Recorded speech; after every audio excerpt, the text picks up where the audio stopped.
way to a better life. Accentuating the positive, it's not just fad, it's sanity. Who in their right mind would accentuate anything else? If you feel like that's what you want to do. Hello and welcome to another show, Accentuating the Positive with Karen Swain. It's the first cab off the rank for 2021 in the shows. I've uploaded a couple of videos since the beginning of the year, but it's the first show. And I've got the gorgeous Lois Hollis back on the show with me. Welcome again to the show, Lois. Thank you so much. From one to another. Lois was one of my favorites from last year. And we spoke about, so we have done another show if you want to watch that show too, because Lois explains her journey. We'll go into her journey a little bit more, but I just wanted to follow up because I feel like the work that Lois is doing is just so important in the world, And let me just tell you a little bit about Lois for those who haven't watched the first show. Lois experienced several spiritual encounters which began with a near-death experience in childhood. Depression, anxiety, and over 30 years of migraine headaches was Lois's way of life until she asked the perfect question. What do you do about shame? Stunned, she silently went on a mission to learn more and her life changed dramatically. Lois has just sent me some photos. We've discussed this. You know, she said, do you want to reveal your age to people, Lois? Oh, my age is 77. Yeah, and Lois was saying that at 77, she looks younger than she did when she was in her 50s. She was 50s, definitely. And I was healthier. I was actually walking and I couldn't do anything. I couldn't walk up a hill. Now I ice skate and snow ski. So that's definitely going the opposite direction. I'm youthing. Yeah, you're youthing. I love I'm that. youthing. Yeah. I'm youthing. Why not? I finally figured it out.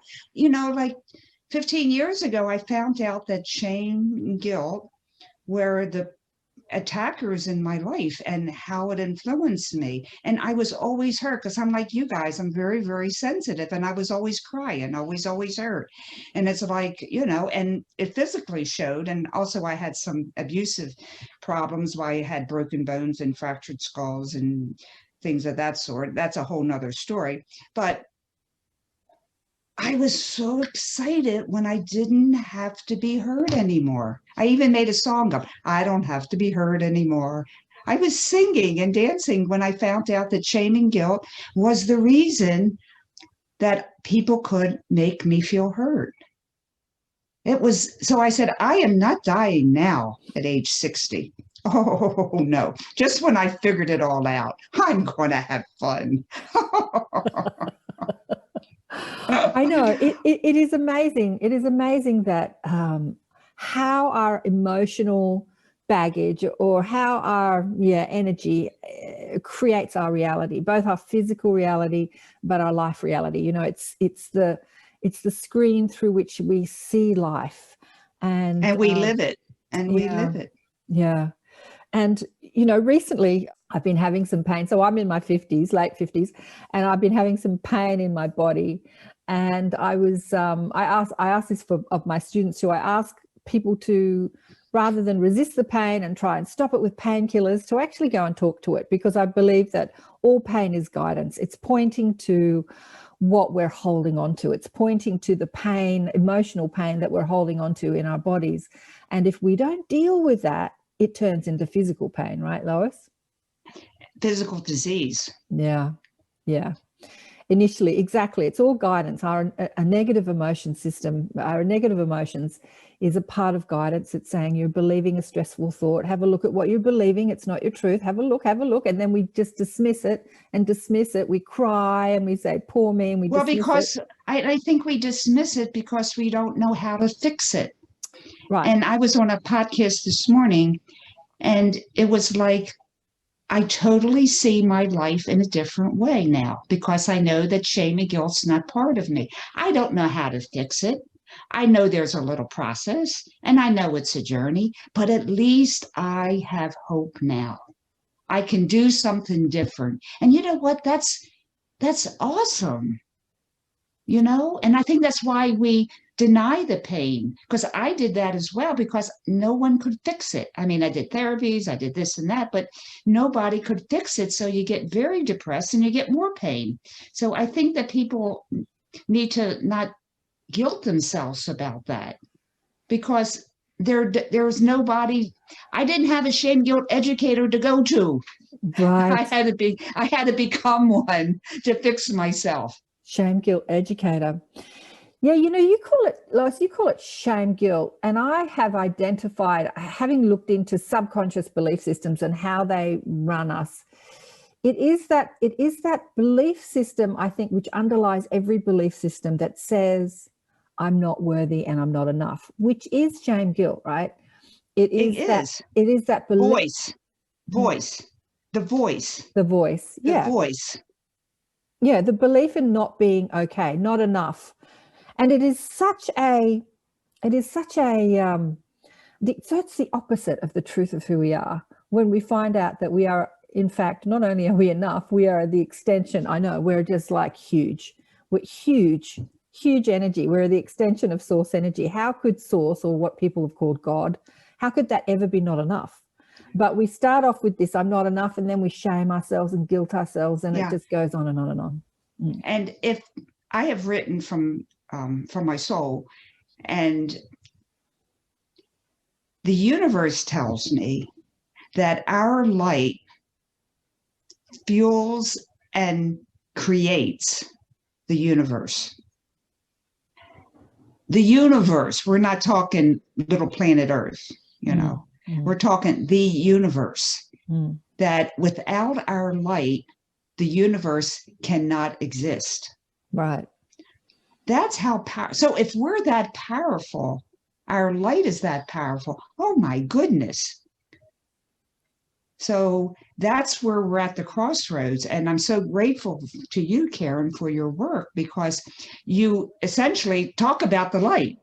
Yeah. And some people skirt around it and we do that, but it's like, hello, we need our light. And I come along and say, we need our light, but I'm telling you what stops it. So right. that's all it is. But we are that powerful, Karen, and you're right. We are that powerful. We are that powerful. And I think that most people who are so caught up in their human story, when you tell them that you're that powerful, it doesn't compute. It doesn't land. It's kind of like, it's a concept. Because it denies their story. Right. Right. It denies their So story. that's why we have to go down to the physical. And that's why when I moved to Sedona about 20 years ago, I lived there for 10, 15 years to see the chiropractor that helped me live. And everyone was talking about, you know, their experiences, their spiritual experiences, and how they can go away and come back and, you know, out of body. And they were all looking at me like, what do you do? And I said, oh, my most biggest challenge is to stay here on planet Earth. I can go away like that. I mean, I can talk to God, I can talk to angels, I can do all this stuff. That's not a problem. Right. My problem is staying here on planet Earth, because I just like, oh, go away. And I did not know I did that so much until I realized I wasn't here. I was here physically, but you can see my body deteriorating because I wasn't really embodying my body. Right. Because it was too painful. Yeah. Yeah. So that's what I started the emotional work of myself, talking to myself to bring myself back into myself energetically. Right. And the more I brought myself back into me, the healthier I got. And the more I could expand into universe, because the more of me could expand. Yeah. So it wasn't for me to get more light. My issue was, how can I release the obstacles that are stopping me from inhabiting my life? And I think a lot of people, they don't want to hear it because you deny their pain. And I understand that, because like I had pain and I'm like, I know there's God and knows everything and I know how to escape, but the pain I have to work with. And when I contacted these parts of myself, they would say, are you the one to love me? Oh. I know, it's Love beautiful. yourself. love yourself. Let me just tell you what's happened recently. After I had the show with you, I was having a chat with a girlfriend, and she couldn't understand. You said something on the last show that I wanted to talk to you, Karen, because you talk to the healers and the teachers. And I wanted to talk to you because the healers are the teachers that are that can be afflicted with the shame guilt more than anyone, because one, they're really empathic and sensitive. And you said something that really confused my friend. You said the same pathway that the light enters your body is the same pathway that this energy called shame, that you identify as shame guilt, enters the body. And you said it's actually a separate entity to you that we take on as humans. Do you want to talk about that a bit more? I don't understand the complete complexity of it. Maybe when universe tells me, I will tell you. Okay. But they told me that uses the same pathway, but they didn't elaborate. My understanding is that shame guilt is targeted at light. Shame guilt needs us for our light. We do not need shame guilt. Say that again. The only way shame guilt survives is having our light. And I can read something from my writings. Just hold a minute.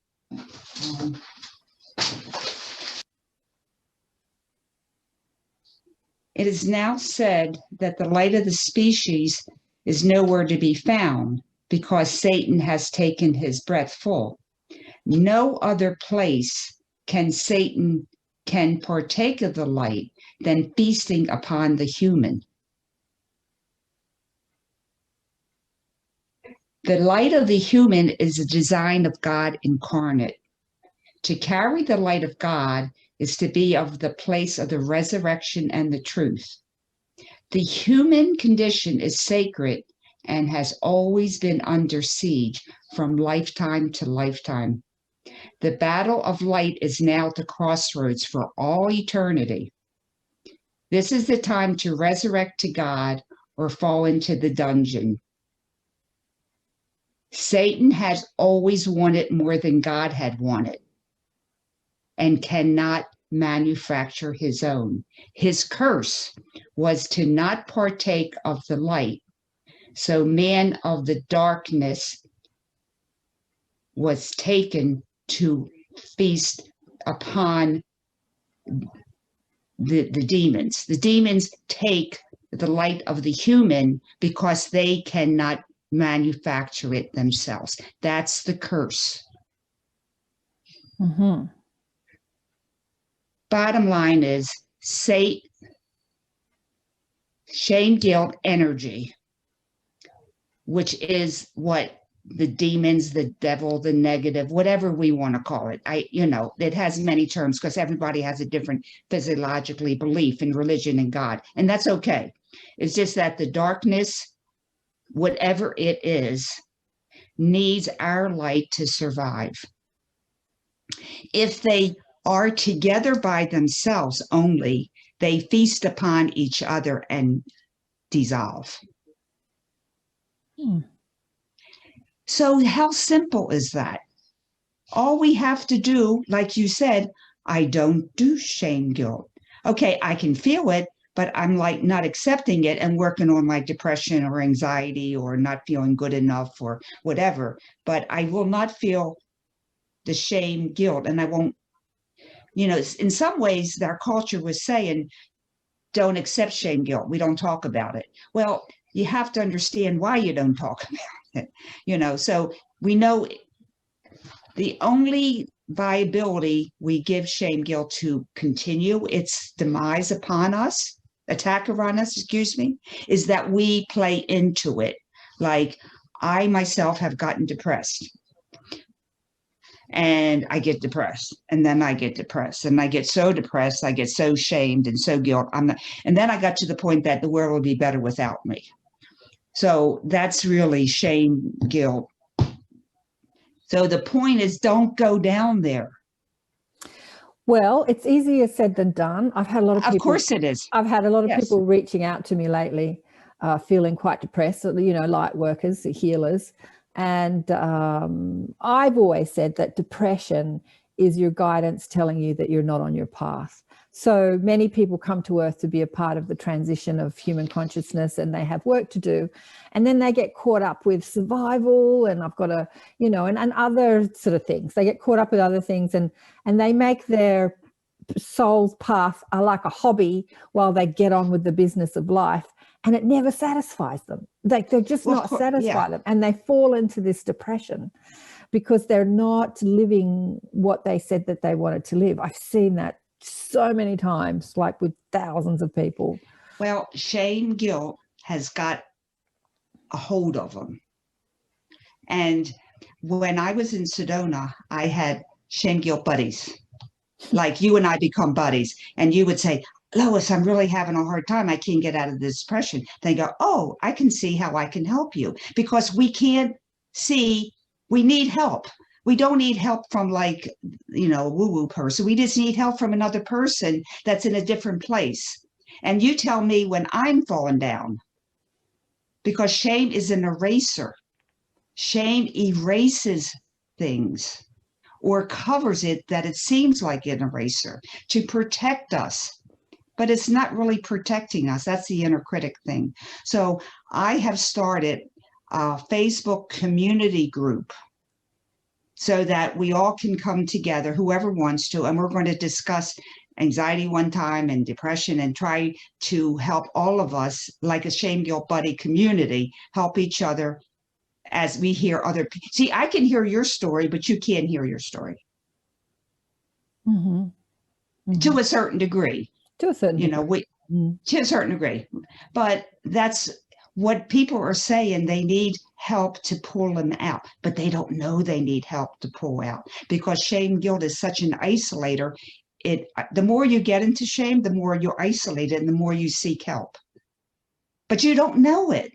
And that's why we got the shame, guilt buddies to pull people out. Well, it's so interesting because, a lot of the people that I speak to on the show want to talk about the light, which is what I talk about, their spiritual experiences and stuff like that. And they talk about their trauma. Like I've had people on the show that have spoken about their traumas and stuff like that. But it's true, not a lot of people want to get on the show and talk about, the shame and the guilt that they feel, especially as healers. But it is it is so pervasive. After I did the show with you, I noticed it so much more than I had ever before. Just in everything, in every aspect of society. It's like it's woven through every aspect of our life. It's ubiquitous. It's ubiquitous. It's unbelievable. Now, and I have a girlfriend who, I think I said this on the show last time, who says shame a lot. Like I would say, oh, I fell over the other day, and she'd go, oh, shame, shame, oh, shame, shame, shame. It was just a word that she used a lot. And after the show with you, I pointed out, do you know that you say that word a lot? And she said, yeah, it's just something that we say from my culture or whatever. But it made her notice, and she stopped saying it. Shame that happened. Oh, it's raining instead of sunny day and we're going on a picnic. Oh, shame. Oh, shame, shame, shame. It's, there's a song. It's very true. I was talking on a podcast the other day, and I was saying the same thing. Never say my shame. It's the shame. Never own it. Never own it. And so she's going to write, and she was very good. And then toward the end, I said, my shame. Going, oh my God, do you see that? How conditioned we are. Yeah. So I even did that. I mean, and I've been doing this for 15 years, and I'm kind of smart. So, you know what I want to talk about with you, Lois? Like you talked about the devil and Satan, and it's not really the vernacular that I use. It's a little bit religious, but I was watching a conscious documentary the other day about ancient histories and symbolism and all this sort of thing. And there was something, I kind of have it on the background as I multitask, answering emails and sort of listening away. And then something got my attention and it just hit me like a brick. So they were saying that there was an ancient Gnostic goddess. I don't know if she was Gnostic, but an ancient goddess. Her name was Sina, S-I-N-A, Sina.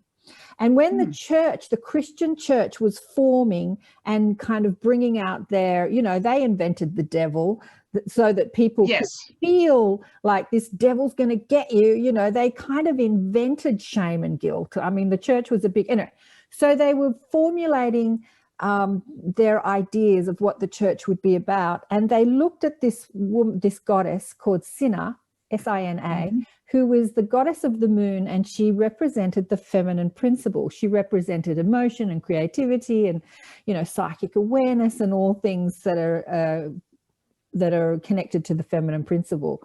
And they decided to call the people that were going against God the sinners. Interesting.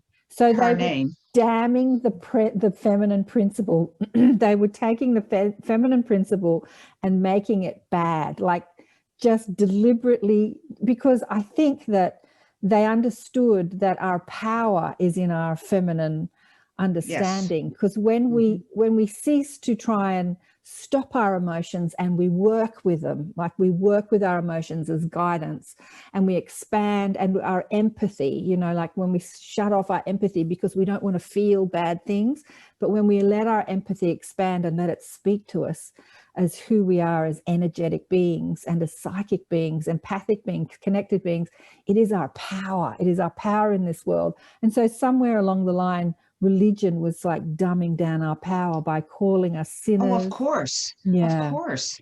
And look at Adam and Eve and the whole thing. That's a whole nother story. Right.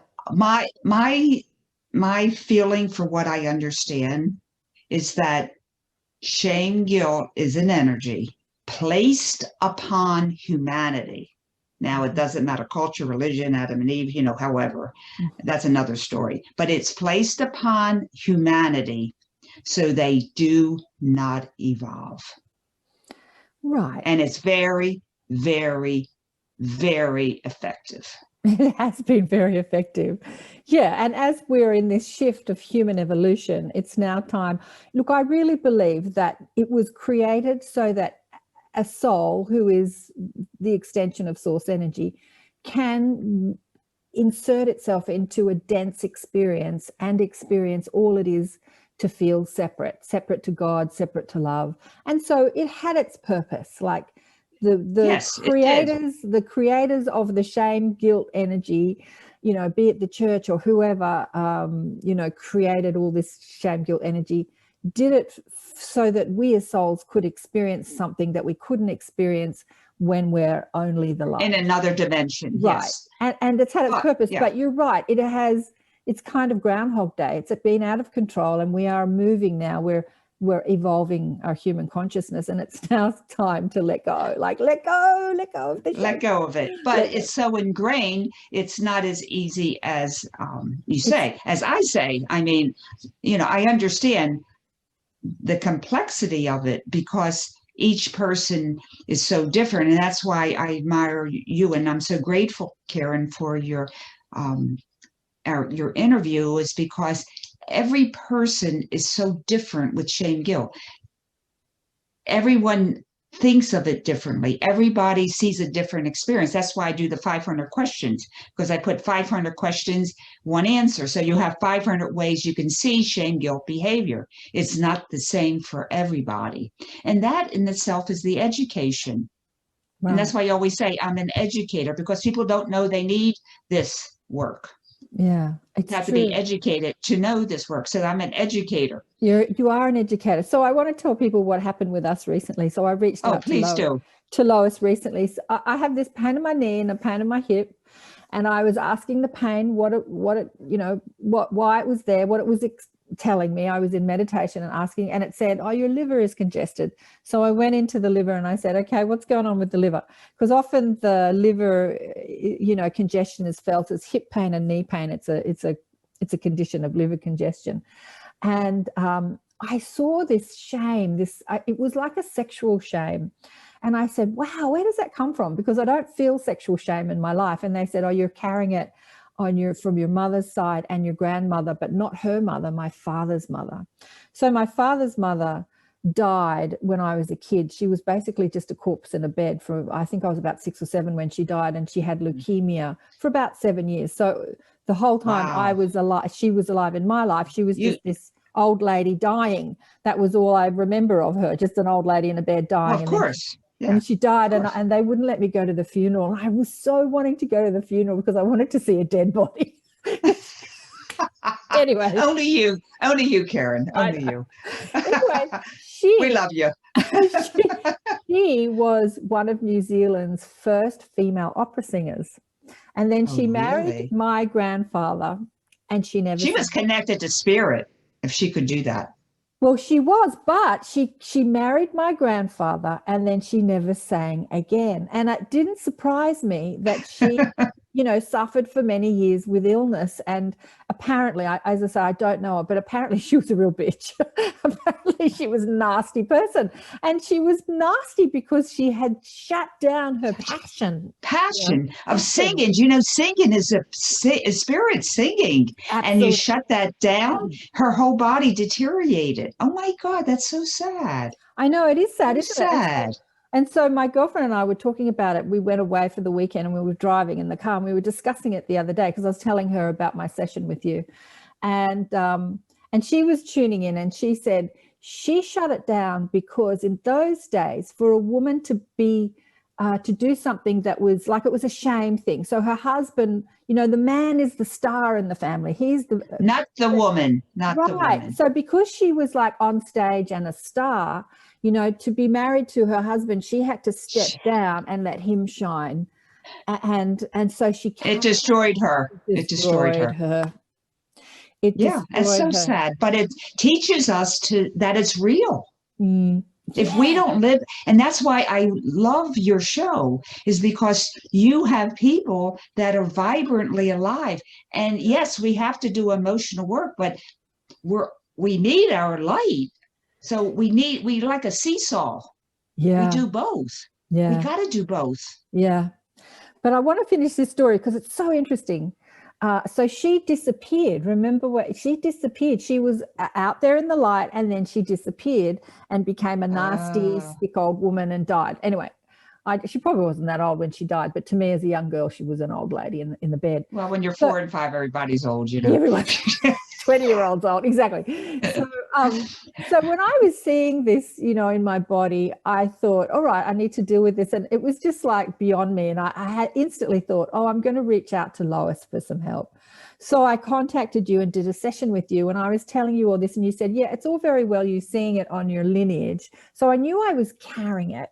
It wasn't mine, but I was carrying it. But you said, how did it play out in your life?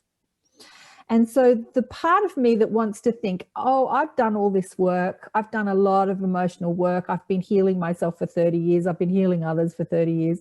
Wants to think that I've got nothing else to do. But if I've got pain in my body, I've got stuff to do, right?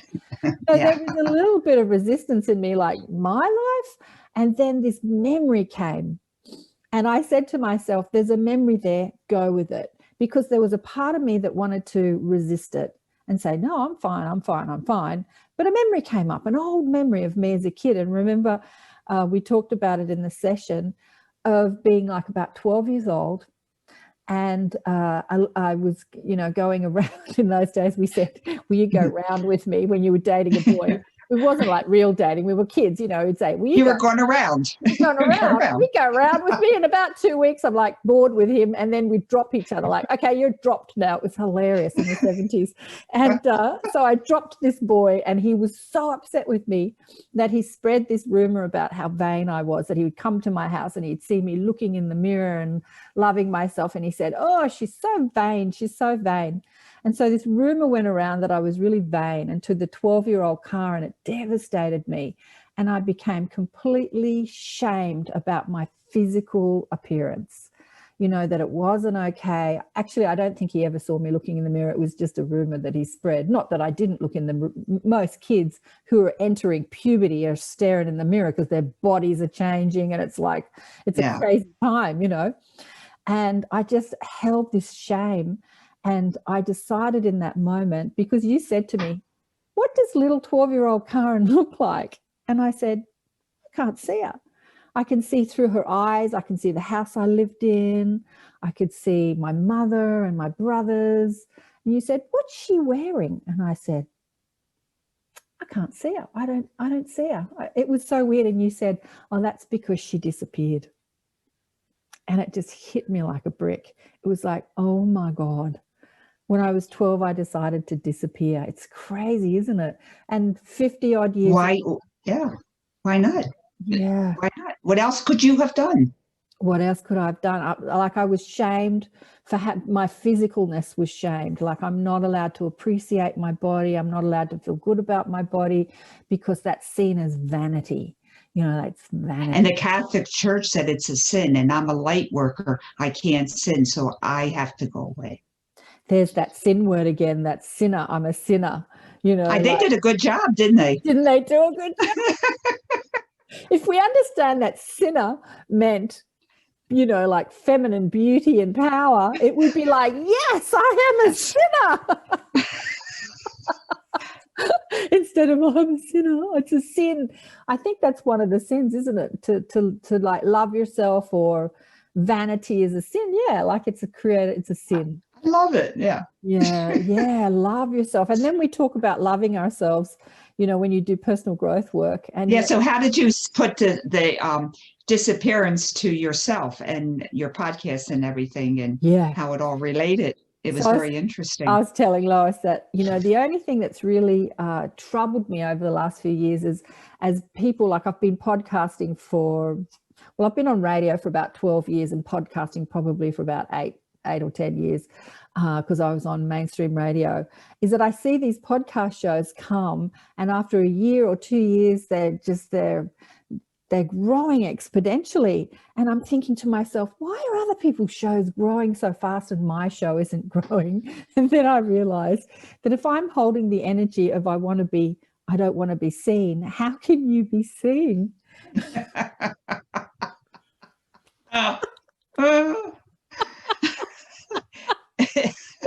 Crazy? Isn't it crazy?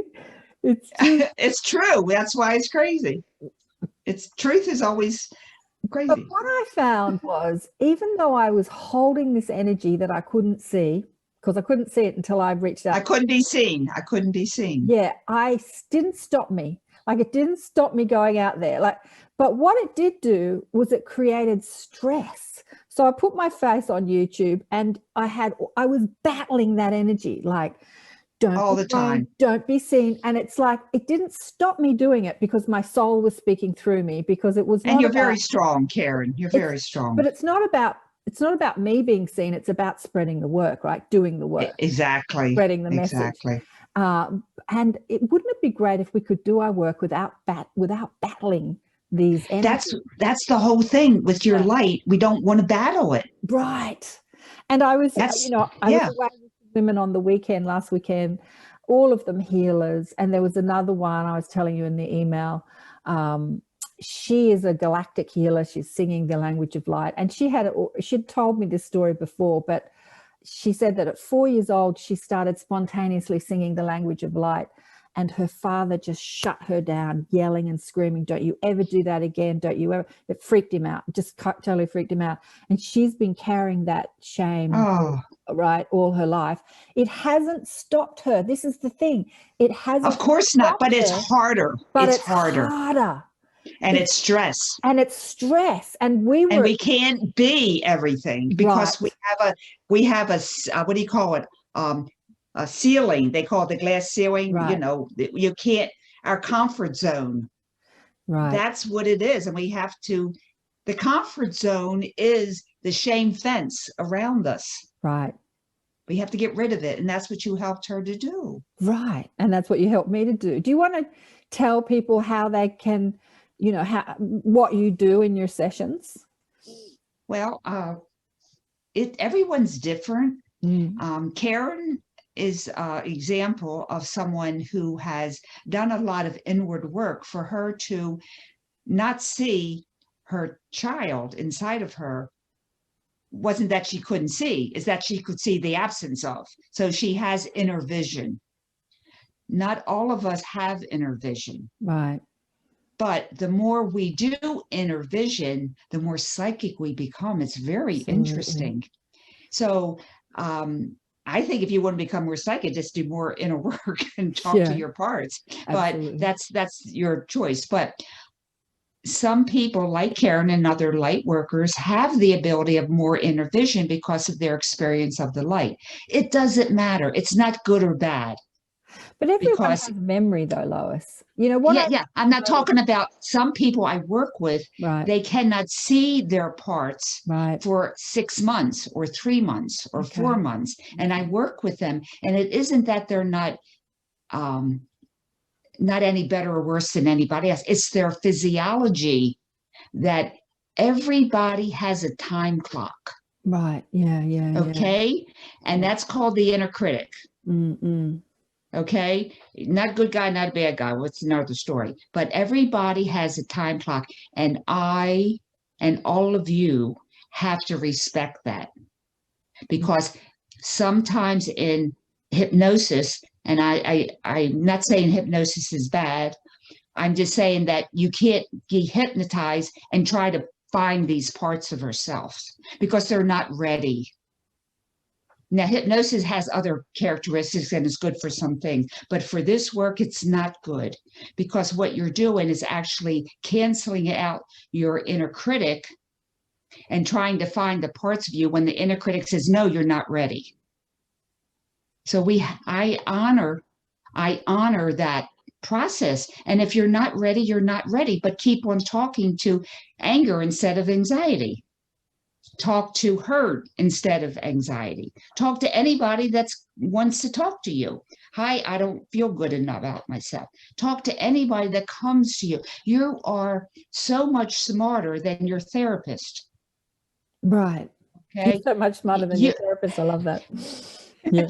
And I'm not knocking therapy because they saved me from not committing suicide. So like I owe my life, but they didn't help me heal, but they had merit. But this work is different. This is soul work. Oh, yeah, this is called soul retrieval. Somebody said, oh, you help souls retrieve. I said, I help people to embody their whole soul. Right. Whatever name you want to give them. They call me a shaman. I said, I don't care what you call me. I just help people to find their personalities of their soul. Now, the soul, the emotions are the bridge between our personality and our soul.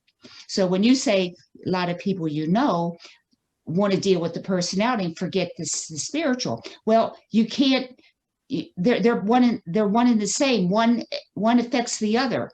So if you've done a lot of spiritual work, then you have to do a lot of personality work because you're on a seesaw. And if you do all the spiritual work and no personality, then you're lopsided. Yeah. And if you do all the personality and no spiritual, you're lopsided. So you need both. Well, Lois, this is what I've seen 30 odd years, working with spiritual people and singers and healers and teachers. What I've seen is people developing their spiritual gifts and opening their crown chakra and be able to channel exalted wisdom or sing the language of light or bring through healing energy.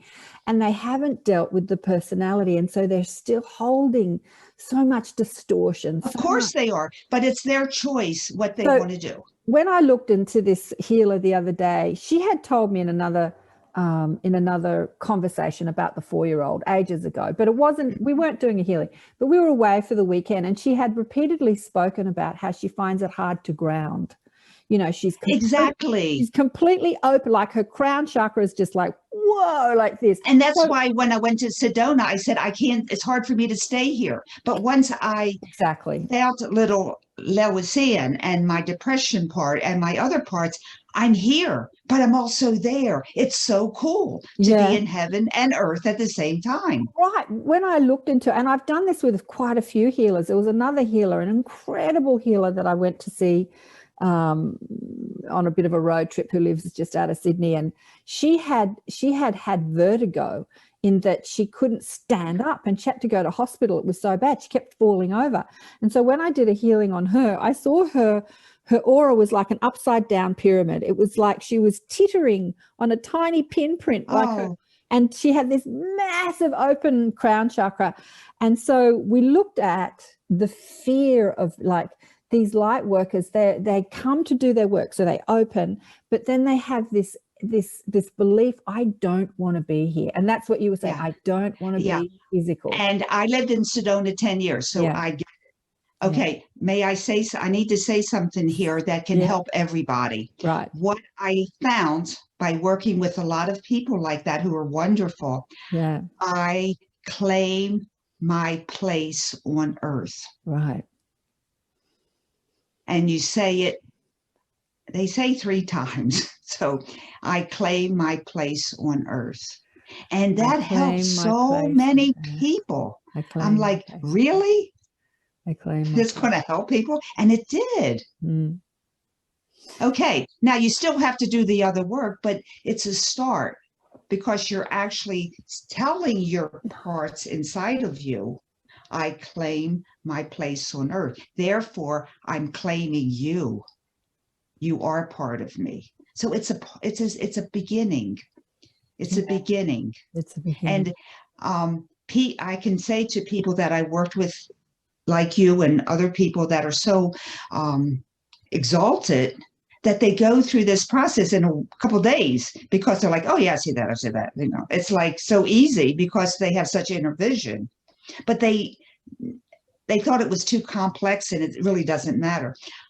What I get from Spirit is that we are moving to a point where we live our heaven on earth. Right. We live our heaven on earth. Mm. And because I was talking to one of the kids, and they were saying, oh, my uncle told me that when you go to heaven, you see all these things. And I said, that's true, but you can live your heaven on earth. He says, what are you talking about, Asha? And I said, you can live this spirit exaltedness on earth. And that's really, really cool. Yeah, absolutely. Absolutely. And therefore, that's how my health got better. Mm. Because I wasn't giving all the energy to the universe. I was giving it to me and the universe. I didn't lose any light. I gained more light, and my parts embodied the light. So we were light. We were like, the whole being was light. It wasn't like all light here and no light here. My whole body was light. Now this is interesting. If I can digress once, I had a person call me when I was in Sedona, and they said, I hear you do really interesting work. I says, okay. She says, I have ringing in my ear, and I've been to doctors and neurologists and holistic and I've been everybody. And someone told me to go see you. I said, okay, I'm not a physician, and I don't claim I can help your ear ringing. What I do is help people work out any discord they have within themselves. And I said, it's good for anybody. You don't have to have a problem. It's just like the best thing to do for your life. They said, okay, I'm at my wit's end. So she came, and we did personality parts I did with you, Karen, and anxiety came up and anger came up. And then we did the inner critic, and we spent like 3 weeks. And she said, I think I feel good. And so she called me like, I said, why don't you just go away and, see how you feel? And that's what I have to offer. So she called me like, a week later, and she says, hi, Lois. I says, hi, how you doing? She says, I don't have ringing in my ears. And I had it off and on, but I didn't want to mention it to you until I didn't have it for a couple of days. But I have no ringing in my ears. And she said, it was like so pronounced, I couldn't even sleep. I was desperate. I said, well, that's really nice. Maybe it's the healing energy in Sedona. But anyway, so she moved away. And then next 6 months, she called me and she said, it's gone. I'm happy. I'm healthy. Whatever you did healed the ringing in my ears. And like, she called me like 2 or 3 years later, and she said, I just want to tell you that you're awesome. And thank you so much. You helped my life. So that's what you're saying, is that it stabilized her, and it was on a spiritual level. So no drug or medicine would help her. And she's fine now. But I didn't use her diagnosis to do anything. I just healed her inner self. And when we heal our inner self, it heals all kinds of things that you never even had a problem with. Yeah, it's fascinating, isn't it, Lois? It's fascinating. So I'm like, why doesn't anybody want to do this? And this is like the best time in the world, in the lifetime of the universe, to do healing. That's why there's so many healers. And I believe that a lot of healers that you have worked with, they don't really want to do this work because it's like, oh, I'm a healer, I'm fine, I don't need anything. And that's an attitude, and that's okay. It's their progression into life. But I have been so downtrodden with physical ailments that it was like a necessity. Like, you ain't going to live. And how much spirit you're pulling in, your heart's not working, your lungs not, and your liver is shot. So, like the heart's not even beating anymore. So it's like, so there was, so obviously, in being a nurse, I did all the work, and oh my God, I could see all the inner parts of me turning golden. Well, absolutely. And this is when I was doing it with this the other day. She was saying, like, she saw the little 4-year-old feeling the shame and the guilt. And then when we healed, like we just loved the 4-year-old. She also gave a healing to the father. The little 4-year-old was of course, the father, because the father was yelling at her because he was scared. He didn't know. Yeah. So this little 4-year-old's like on top of his head doing code work, and she said she's just exploded into this golden light, and like that little 4-year-old had lived in her. I don't know how old she is. She might be in her 40s, I think, for all those years, feeling that shame, guilt. It didn't stop her doing her work though, but it just made it's harder. It's just harder. It's just okay. So she's putting her work out there, and going on YouTube and websites and everything. And there's this like drive to do it. It's a bit like when I first did it, but there's this resistance to it as well. Now this is what happened. Okay, your 4-year-old or her Karen, 4-year-old. No, your how old were you? 13? What child? Karen, how old was she? She was 4. Oh, no, me. I was, when we worked. 12 or 13? 12, 13-year-old, yeah. Okay. This is very interesting. Okay. Because your Karen, little Karen, I love you so much. And thank you for transforming into the light. Because what she did was she talked etherically to her 4-year-old. They do that. They're between the spirit and the physical. So that's why I like groups, because when one person like you heals, it automatically goes to the inner personality part of the one you're working with. And she will in turn help the world, because her 4-year-old now shines. It will help other interpersonally parts evolve. How wonderful is that? That's why I cry, because that is so beautiful. It is. And it's true. It happens.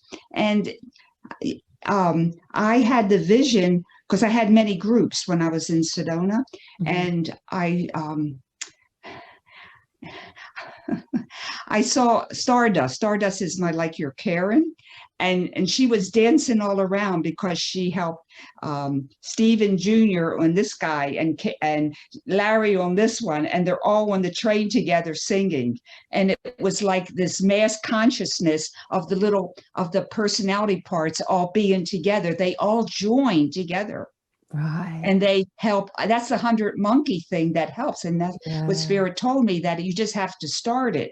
And then the kids take over. Now, when I was I'm in relationship now for 5 years, and my parts have talked to his parts. And then he's like 2 months later, he goes, Lois, what are you doing? I says, what do you mean? What am I doing? I ain't doing anything. He says, because this little kid inside of me is talking, talk to me, talk to Lois, talk to Lois. I guess, what is he doing? And I go, oh, he's trying to get you to talk to Stardust. And he goes, well, I don't want to talk to Stardust. Well, but your little kid does. So we had the little kids talking, and he has transformed beautifully. But it isn't like I did anything, or he did anything. Yeah. So Stardust is your little kid, is you as a little kid. Yeah. Well, yeah. But I mean, I have other parts of me, but Stardust is the light person, main light person who helps with the light. Okay. And she goes around. So they said, if your inner critic becomes not your chain producer, what is he? And I said, he goes around helping other inner critics to get it. So that's what my inner critic, to get that they don't have to be a narcissistic bitch. So I'm here crying because it's so beautiful, Karen. It is beautiful. You know, what I experienced with you is because like time is a linear time is a construct of the third dimension. So when you're doing this inner work, you're kind of, you've moved outside of There's time. no time. There's no time. And what was really fascinating, I think I said it to you, when I contacted the 12-year-old me, I understood that she still exists in time and space. Of course, she's stuck. As a being. She's stuck. And it was like I was talking to this other being. It was so beautiful. Many people have spoken about there's even a video on YouTube of a guy that falls through a vortex under the sink and he sees his older self and he's taken a photograph. I don't know if it's real, but it looks real, of his, like he physically contacts his older self. He's in his like 40s and his older self is in his 60s or something. But these beings kind of in all our ages still exist in time and space as people and are stuck, and we can some of them are stuck and some of them aren't, but we can go there and speak to them, and if they're stuck, the healer in us can help them. It's just and only we can do that. A therapist can't. You have to reparent yourself. Right. And you know, I can tell you this, but you know who taught me how to do this? Who? The Palladians. The Palladians, yeah. They came. I was with Barbara Marciniak at one point, and I had I said, I feel, she said, the Palladians need to work with you. Wow. And Barbara was channeling, but the Palladians actually sat down and taught me how to do this. To do this. So people say, where did you learn this? I don't really say. I said, well, from God. But the Palladians actually came to me and showed me how to do this, how to heal. It's so perfect. So that's where I went to school. At the Palladians. But I can tell you, you know, I can't do it on all the shows. But that's who taught me. They go, how did you learn this? I go, well, from God. Another source. Yeah, God. From another source, higher source. The Palladians. Because it really just turns people up, but the Palladians taught me. Okay, so I've learned something today from you. I'm learning all the time from you. So the healed aspect of ourself, like the healed 4-year-old or the healed 12-year-old, actually speaks to the inner child, so that being that's living inside us, that's no longer feeling that shame, guilt, like I have to disappear because I can't. So when I had that session with you, I heard, celebrate your physicality, celebrate your physicality. And I see so many healers who, like me, middle-aged women, when I was in my 30s, middle-aged women with incredible abilities that are just fat. You know, like they're not celebrating their physicality. They've just like, you know, put on weight to sort of hide, or they feel shameful around their physicality. Maybe it's the church that said, you know, don't be sexy. It doesn't matter. Yeah. Whatever. Yeah. But that voice came through, celebrate your physicality. So those healed aspects of us speak to the child in the other person that is feeling shamed about their physicality or shamed about their light. And that healed child in us speaks to that and has but they can't heal them, but they can make it known that they need that help.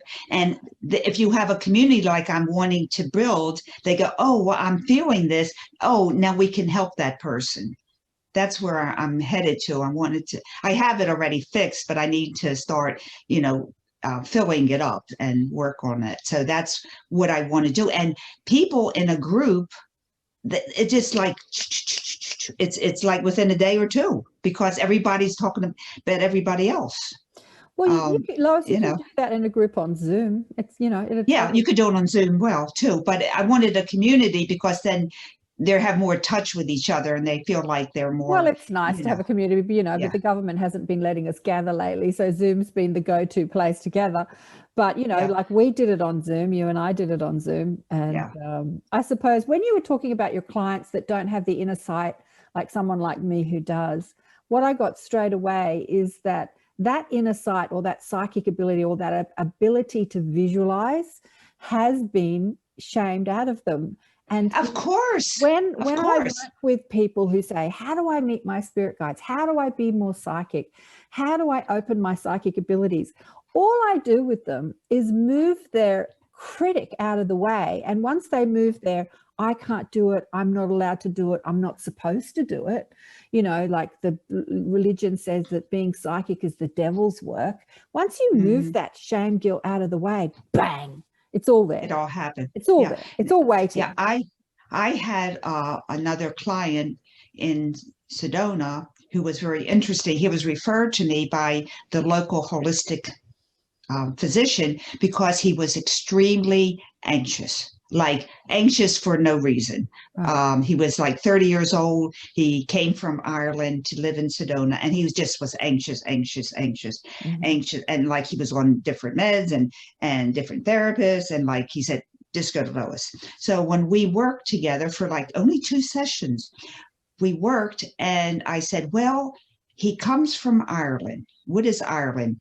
Total Catholic, like Catholic. He comes to Sedona. There's Buddha, and there's light workers, and there's Kunakana Uda, and there's, you know, it's everything. I mean, like Sedona is just wonderful. Yeah, it's like Palladians and the Arcadians, and it's so many. It's like, and he really enjoyed it. He's like spent all his time with the meditation and the Buddha Kuda and all the other people, and they're just he's just smelling incense, and you know, and he's like, so I had him be the ambassador. Let's say his name is Jim.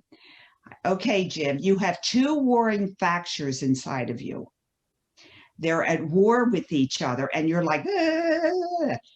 But you're doing that because you have a war inside of you. So you have to talk to the Catholic part and talk to the Sedona part. And I made him make a list of what the Catholic part believes and what the Sedona part believes, and how can we blend them together, like the blended family, right? So, well, we don't need that. Okay, we'll do this. Okay, it was all mediation. It was an ambassador. Within 2 weeks, he said, I'm together. We agree. This is our way. It's not Catholic and it's not spiritual. It's my way. And he was fine.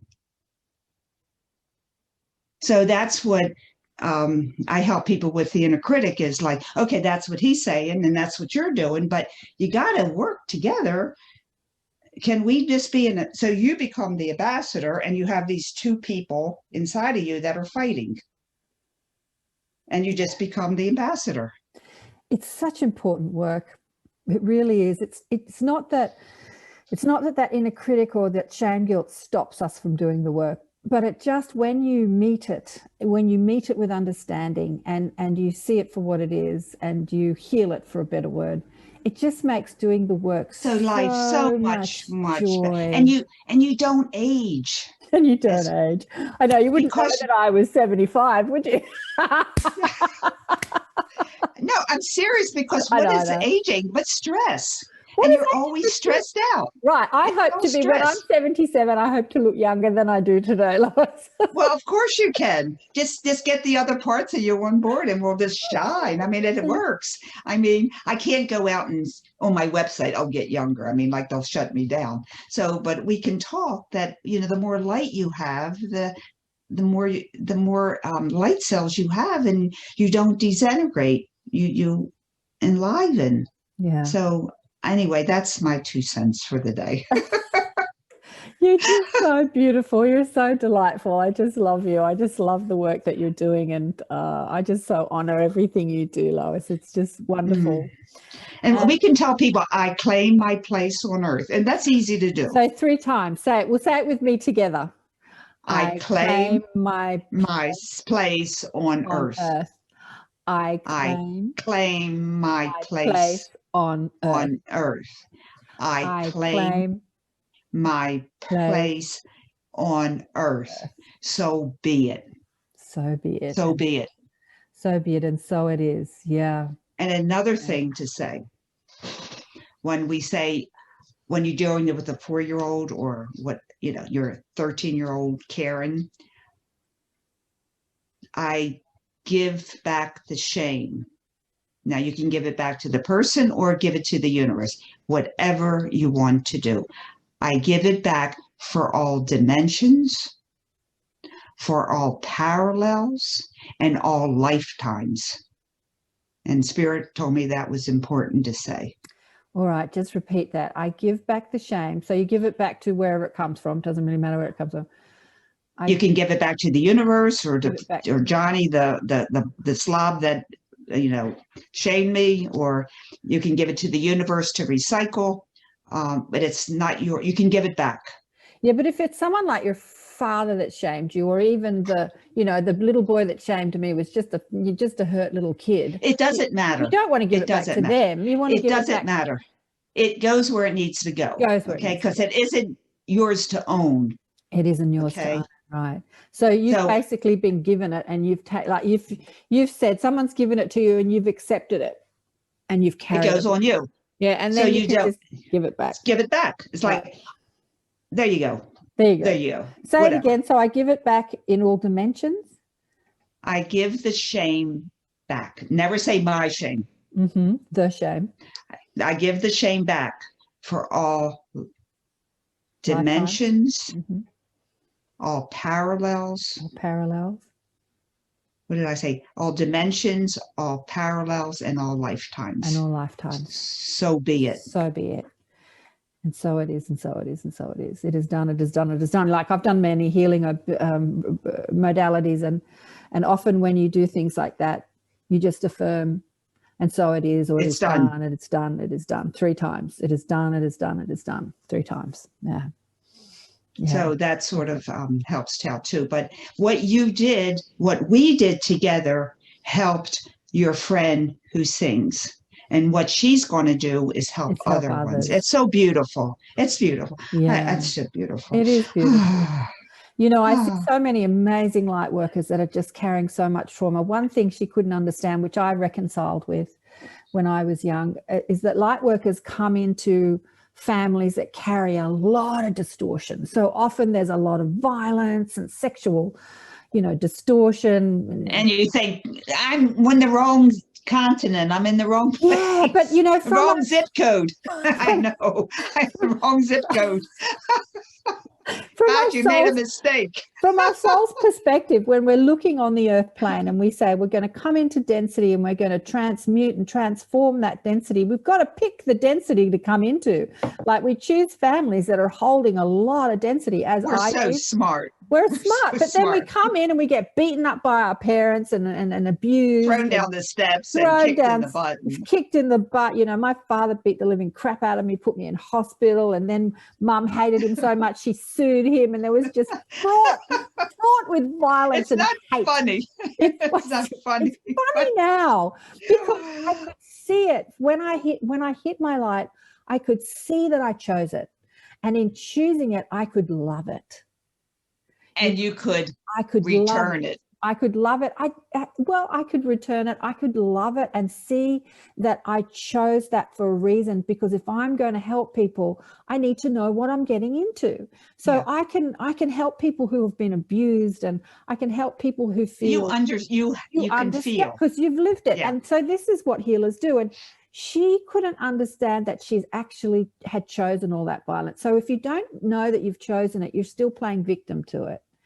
And, exactly. Right. Yeah. Exactly. No, you're exactly right. And she said that she was getting there. It was like she's like thinking, okay, I'm starting to sink in that I've actually chosen all that, because you can't imagine being chosen to be beaten up and about. You just can't imagine that you chose that. Like, how could I have chosen that? Yeah. Because I remember one time during a healing of some sort, I clicked into my other self somewhere, and I hear myself saying to myself, "Is that all? Is that not? That doesn't matter." And here I'm like beating down the steps and all this stuff, and I'm going, "That doesn't matter." And I'm going, "Ah." But I clicked into my other self, and the other self told me it doesn't matter. Wow. It was very interesting. The witness. And I went, the witness. Yeah. Yeah.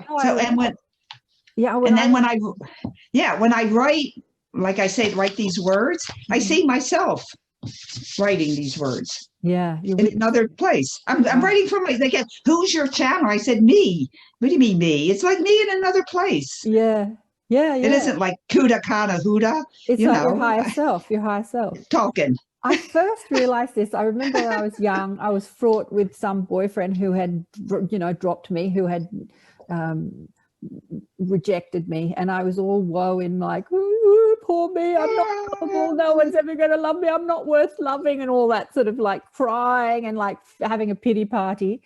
And then I contacted a part of myself that was witnessing her.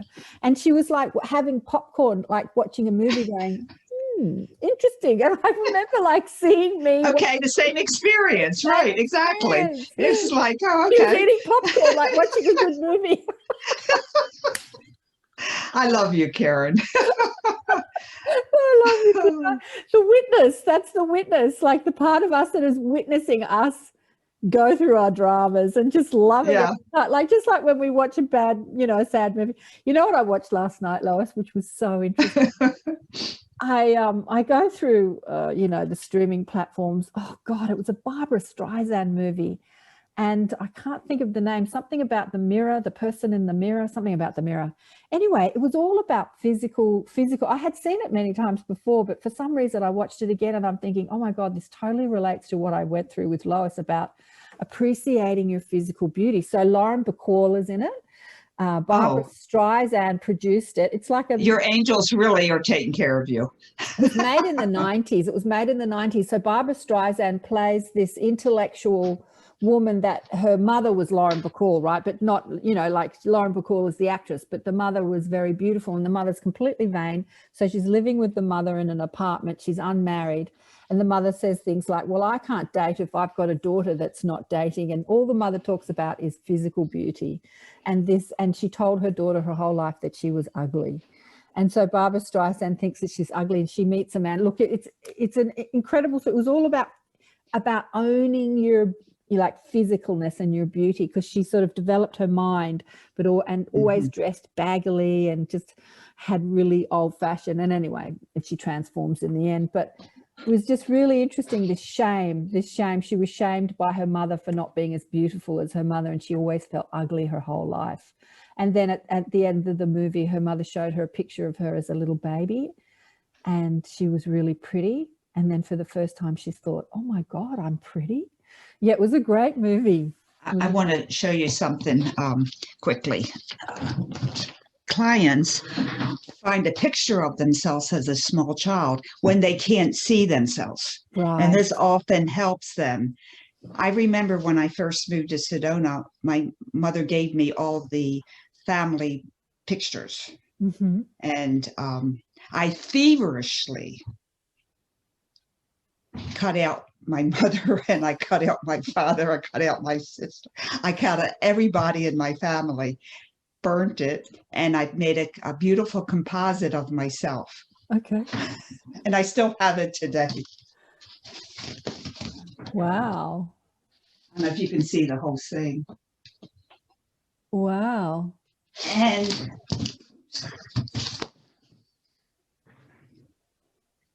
I wanted to show that to you because the first time, now that I'm 50 here or something, I looked at it and I went, oh, I'm a beautiful child. Right. The first time. And here I'm 50. And I went, oh, I'm such a cute, because I have a 2-year-old laughing, and then I have a 4-year-old dancing, and I did all the dancing. My mother had all these costumes, and I'm going, oh my God, I am beautiful. Right. That is exactly what happened in the movie last night. It's exactly what happened. Shay, I mean, to reclaim that beauty and that innocence and that carefreeness of the child.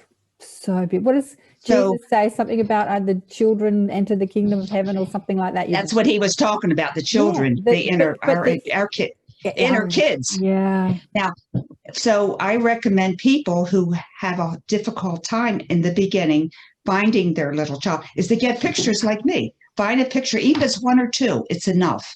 And you can concentrate on that. Now, I have a picture of myself as a little kid, and I have it on an altar at all times. Beautiful. And my husband had to do the same thing, so it was really nice. You know, it's so interesting because my parents like died long ago, so I don't have really pictures of me as a kid, but I've got pictures of my daughter all over my house as her exuberant childish self.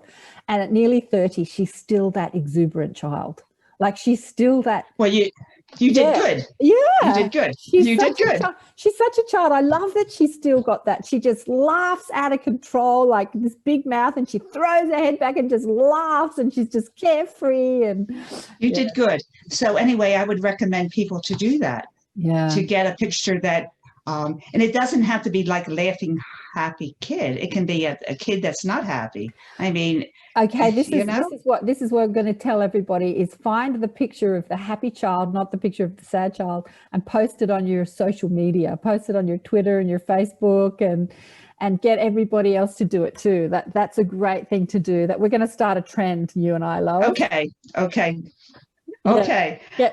I think we got of your happy of yourself, child, happy self and sad self. You can do both.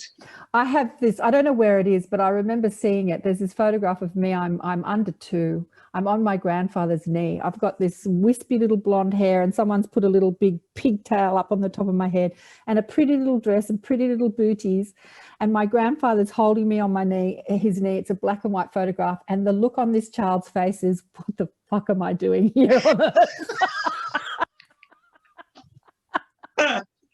Like, yeah, my so unhappy. She's so unhappy. Oh, my partner said everybody asked, "What's he doing?" He said, "I'm waiting for my real parents to come and get me." Waiting for his parents to come and he get said, me. "But they never came." Right. And that's his look on. He's like, looking, where are they? Where's my real parents? Where's my real parents? Right. Yeah. A lot of the star kids. Oh, he kept on saying. A lot of the star kids, they come and they're with these human families and like, you're not my parents. Like, where are my real parents? The Palladians. So God let him see heaven one time in a dream, and he said, "Well, that's where your real parents are," or something. It was just really, anyway, it's a good story. So anyway, I think we have 2 things. I claim my place on earth. Claim my place on earth. When you release the shame, you have 3 parts to do, and we need to find a happy and a sad picture or whatever of your childhood somewhere. Celebrate. I had to do 400 pictures. So well, you know, we're here on earth, and we're here to do a job. All the people that are watching this, even if you think you're not a New World teacher, I always say I attract the New World teachers or the light workers or light weavers. And you might as well do it with joy, because you're here in your physical body. It's so fun. It's the best joy. I had 9, all of my people that came to me, they go, "If this is therapy, it's so fun. I've never had so much fun in my life." How much fun it is to meet yourself. Yeah. Okay, you may cry, but then you're like laughing. It's so fun. I go, I know, it's so fun. Yeah. It's so fun. Yeah, absolutely. Oh, Lois, it's been gorgeous. It's been gorgeous. Bless you. Bless you. Thank you so much. Thank you so much. You are a blessing to this world. And if people want to reach out to you to join your Facebook group, I still think you should do the groups on Zoom. I think that would be great. You know, get some groups happening, do some group therapy I think that would be great. So if people want to reach out, where can they find you? LoisHollis.com. LoisHollis.com. And you've got a Facebook page too. You're on Facebook. Yes, because I have on my all my sheets and website, just click the Facebook icon, and then I have 4 pages now of Facebook. So choose which one you want. So much fun. So reach out for Hollis, because it's all very well. You can call me too. I have my phone number there. Lois. Because it's all very well contacting your light and expanding your psychic and channeling abilities and talking to spirit guides and seeing past lives. All that's great. But while we're here as light weavers doing our work, we've got to feel the joy of being physical, what it is to be. I love our bodies, love our inner child, love this earth, love the physicality of who we are. It's so important. It's very important. It's very important. Okay, but thank you, Karen. Thank you, darling. And Spirit thanks you as well. Beautiful. Mm-hmm. Isn't Lois just gorgeous? She's just divine. I just love her. She's just divine. I love her. I hope you enjoyed that. I hope you got a lot out of that. I feel like it's so important for the light weavers, as I call you, to really access their spirit, their physicality, as well as their spirituality. I don't think there is a difference. It's all just one energy at different frequencies, different vibrations. But so many light workers, light weavers, don't. It's interesting. I was just about to say to Lois, we were chatting afterwards, that there is this health movement, especially here in Australia. It's probably the same in other countries, where people are really into their physicality. They're into their yoga and their juices and their diets, and which diets that they're all arguing about what to eat and what not to eat, and their exercises and their Pilates and their Qigong and all this sort of stuff. And they're not really into kind of connecting to the angels or their spirit guides. I know a lot of people who do sacred ritual, but there's like a point where it becomes too woo-woo, you know, like they don't go there. So they're into health and sacredness, but not into talking to Palladians or stuff like that. And I think we need to sort of embrace all of it, just embrace all of it, embrace the health and physical aspects of ourselves, as well as the woo-woo. Own your woo-woo. You know, celebrate your woo-woo and celebrate your physicality. That's what my guide said to me when I had the session with Lois. Celebrate your physicality. Don't be ashamed of your physicality. Don't be ashamed of your sexuality. I have in Australia, in Sydney, there's a lot of people who do Tantra workshops and talk about contacting that sexual energy and utilizing it as a healing tool, not just to have pleasure with another person or pleasure with yourself, but utilizing that sexual energy, which has been equated with physical energy. It's actually not. It just moves the physical form. Sexual energy moves the physical form, but engaging in that sexual energy and not being ashamed of it and using it to nurture your physical form. Sexual energy, I think that we were talking on the weekend when I was away with the girls. One person was saying that a woman that runs Tantra workshops here, she was saying that Jesus Christ was a Tantra teacher and that he was talking about that, moving that sexual energy within yourself to contact spirit. Something I hadn't heard before, thought that was interesting. And again, you know, throughout history, I don't know, religion and the church, all churches, not just Christian churches, but look at the Muslim church and the Hindu churches and the Buddhist churches. They've all made sexual energy a sin. And maybe it is a sin if you look at that goddess, the sinner, the creative goddess of the moon goddess, maybe it is a sin. It's just not a bad word. It's a beautiful word. But the Buddhist monks, you know, they didn't engage in sex, and the Catholic Church, their priests didn't engage in sex. I think with the Buddhist monks, many of them were taught how to move sexual energy through their body so that if they didn't engage in physical sex, that sexual energy could still nurture their physical form. But the Catholic monks who were told not to have sex were not shown how to utilize that sexual energy that's going to build in them if they don't, you know, have sex, and how to bring it up through your chakras and up through the top of your head so that it can nourish your physical body. And that's when a lot of distortion happened in the Catholic Church. A lot of distortion, a lot of rapes, a lot of a lot of terrible things. Look, I don't have to talk about it. It's all over the internet. There's been movies made about it. There's an amazing movie made about a guy that says that he was raped by a Catholic church, and these investigators look into it, these journalists, and they find just hundreds of people that's happened to, just in this small town that they're in, this small city. Yeah. So if it's, you know, we can't not celebrate our physicality. We're physical sexual beings. We're here to celebrate it. And if you're not going to engage in sex, make sure you move that sexual energy through your body so that your physicality is nurtured. Lois speaks about that too in her work. But go and check her out. She's amazing. Have a session with her. She's wonderful. What I noticed is she doesn't put you into hypnosis. I thought, like, I'm someone who can contact things, who can see things really easily. And I was thinking, for people that aren't as aware like that as me, I wonder, without doing hypnosis, if that's possible. But she was saying something on the show today that being in hypnosis gets rid of the inner critic, and you want the inner critic present. It was really interesting. But she doesn't do a hypnotic process. She just asks you to remember.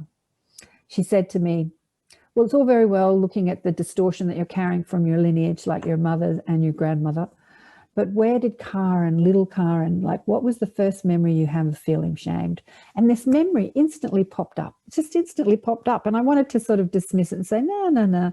And my guide said to me, you're thinking of it for a reason, because it's directly answering her question. So run with it, run with the thought. I always say to my clients, the first thought you get, before your inner critic dismisses it, run with that thought. Like, let's follow the trail of that thought. And that's exactly what we did. I thought, I have this memory let's have a look at this memory. Let's go there.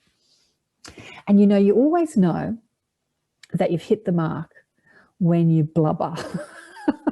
Like, as soon as I hit an energy that was still active in my vibration, I'm in floods of tears. So sometimes you can have memory and you can think about stuff and it doesn't activate your emotion. You're not happy, you're not sad, it's just a memory. Just like, I can remember this and I can remember that and I can remember this. But if you hit a memory and now you're blubbering, now you're crying, then that energy, that blubbering, that emotion that you're feeling that's active in you now is showing you that energy you're still carrying is still active in your vibration. And that you need to address it. You need to look at it and turn it around, or give back the shame, as Lois says, give back the unworthiness, the I'm not good enough story that we've all engaged in, the I'm not enough story. That's the shame story that she talks about. Give it back and let that being, that person at whatever age it was that decided that you were going to take on that shame, because we're holding the shame of our lineage, but we still have to activate it inside our own field. Do you see what I mean? Like, we can hold the shame of my grandmother and mother, but it has to be an active component for me to heal it. So the light workers come in to really dense families, as I said with Lois, and take on all that trauma and stuff. And then it becomes a part of their story and their trauma, because we're the ones that are going to do the healing. Like, my grandmother was never going to do healing, nor was my mother. My mother died at 50, very ill, very, very ill, carrying loads and loads of shame and resentment and hate, like just loads of it. It killed her at 50. She wasn't going to go to a spiritual healer and do a healer, an energy healer, or meditate or do any of that. She wasn't going to do that. It wasn't in her, it wasn't in her consciousness. But the healers are. And so as we heal our own pain, we do so for our lineage. We give it back for them, and we heal our lineage, both past, present, and future. And that's how we transform this world. That's how we, what did Lois say? She was talking about the devil and all that sort of stuff. I kind of tune out when people start talking about the devil. It's a bit religious, but I get what she's talking about, the distortion. We're just giving it back so that we can move into a new experience here on planet Earth and evolve into another way of living and being here on planet Earth, more connected to who we are as God, as spirit, as source, that love light energy that we are, that brilliance, that enormous energy. When we're living inside our limitation, we can't hope to touch that energy. So we have to let go of some of the limitation. And then we start to see who we really are, that brightness, that light. That's why I put so many NDEers on the show. It's not that you have to die to contact that light. Just like Lois was saying, you can bring heaven to earth, but you have to understand that it's actually there. And so the NDEers talk about that feeling that they have when they're on the other side, and that light and that love they experience. Most of them, pretty much 99% of them, talk about this all-encompassing, all-pervasive love and comfort that they feel. And this is who we can be here on earth. We can feel loved and comforted and joyous and ecstatic and excited and sexual in this physical reality. We don't have to die to experience bliss. Bliss is available here and now. Bliss is available here and now. So I hope this helps you find your bliss and helps you celebrate your physicality and who you are on earth. Talk to your inner child and reach out to Lois if you need any help, or me. I do the same work. I do it slightly differently to Lois because we kind of go in other places, but her work is so important. Thanks again for watching and listening, and I hope you enjoyed the first show for 2021 on Accentuate the Positive Radio. Remember to like and subscribe to shows and share the shows with your friends. So interesting. My biggest bug was like, why isn't my channel growing like everybody else's channel? When I realized I didn't want to be seen as a little girl, I thought, oh, if I hold this energy of not wanting to be seen, of course my show wasn't going to grow. It's not like I want to be seen, but I want this work to be seen. I want people to hear this. I want people to take it on and run with it. And then we transform this world to a place of love and light. Love you all. Big love. Speak soon. Bye for now.